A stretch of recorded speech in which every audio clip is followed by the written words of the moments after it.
Ahead of next week's UN Climate Summit, 10 News is taking a deeper look at the effects of climate change.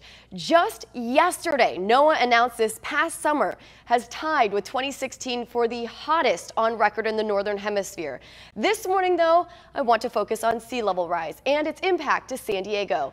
Yesterday, we looked at the data that shows sea level has risen 8 inches since 1900. Scientists expect roughly another 2 to 7 more feet of sea level rise this century. Imperial Beach is one of the most vulnerable in California, and as sea levels rise, flooding from extreme high tides and winter swell will increase. 10 News looked into a program designed to give people ample warning called the Resilient Futures Program. The Scripps Institute of Oceanography monitors a network of instruments that measure waves and water levels, creating a 3 or 4 day warning that flooding could occur. Just like it helps to have a weather forecast if there's going to be a extreme rain event or wind event coming up, more and more there's going to be the value of having advance warning of an ocean event, like a flooding event. A buoy like this one is already 2 miles off the coast of Imperial Beach, transmitting data back to scientists, and they hope to one day expand the program to other beaches. This morning, we're looking at the data, and there's a lot. The past 5 years have been the warmest on record globally. In fact, NOAA named this past July as the hottest month ever since record keeping began in 1880, with Dust Bowl era heat records being surpassed by more recent greenhouse gas emissions. July also set another record, a record low of sea ice in the Arctic. Despite being over 3,000 miles away, we do feel the impacts here. Changes in Arctic sea ice can actually have an impact on us here in the U.S. and in the mid-latitudes. The reason being, the Arctic sea ice cover, it's very bright and white. It reflects a lot of the sun's energy. It helps keep the planet cool.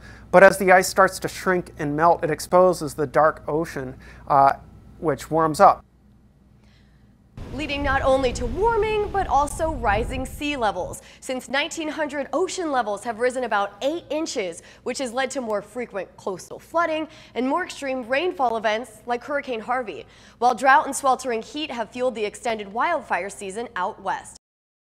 It looked like a war zone of black smoke everywhere. Oh, it's scary. I mean, we thought that we were losing our house. Climate change is increasing temperatures and decreasing precipitation, making areas ripe for wildfires. It's predicted that the total area burned will increase by 50% or even as high as 100% over the coming century.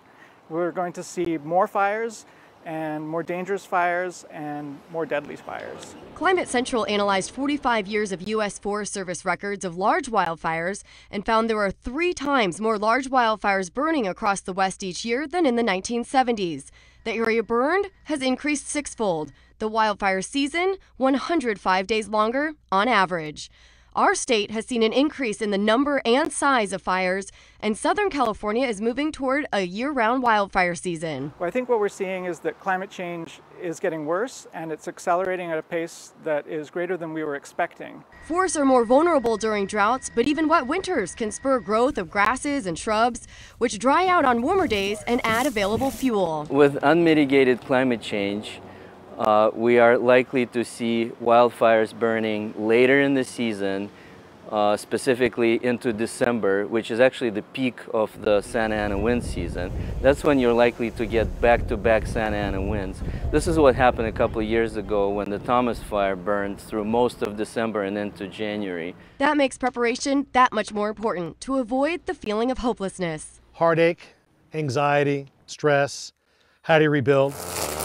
Clearing defensible space around your home, preparing an emergency kit, going over evacuation routes with your family, and putting all valuables in a safe place will make an evacuation easier if necessary. The science is real, climate change is happening, and it's happening faster than we expected, but if we all work together, we can turn this around.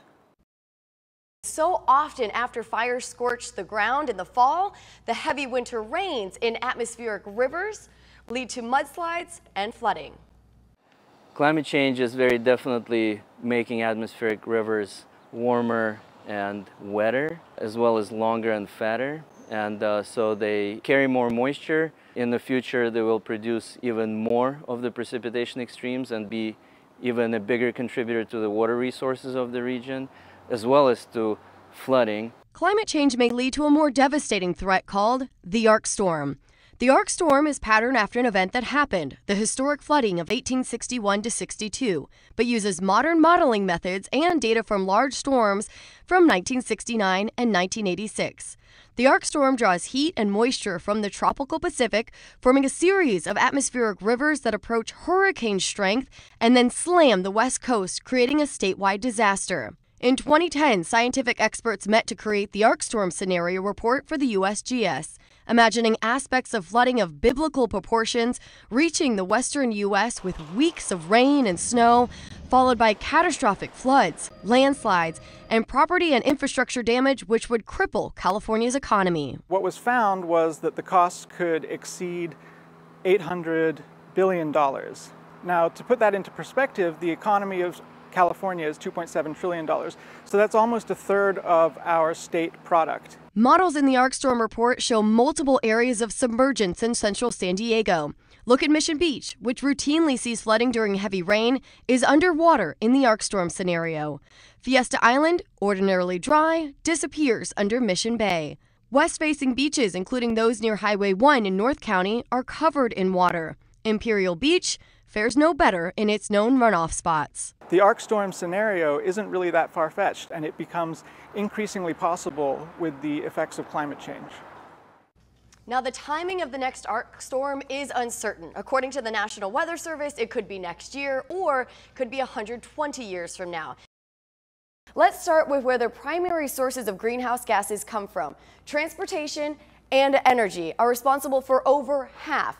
Data shows going green helps. Energy-efficient appliances and products have kept 2.3 billion tons of carbon dioxide out of the air since 1987. It takes a lot of energy to pump, heat, and treat water.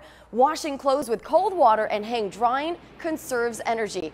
And the EPA estimates that if only 1% of American homes were retrofitted with water-efficient fixtures, it would avoid 80,000 tons of global warming pollution per year.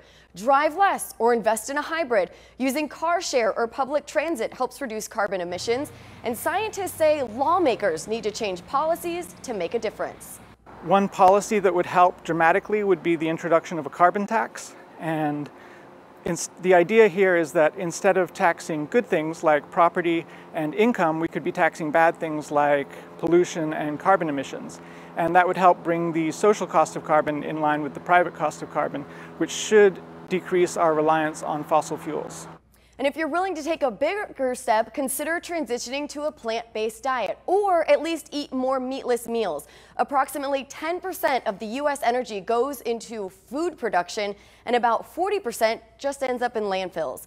The UN will tackle climate change next week on a global scale, but locally, we can make a difference too, some small and some a lot bigger.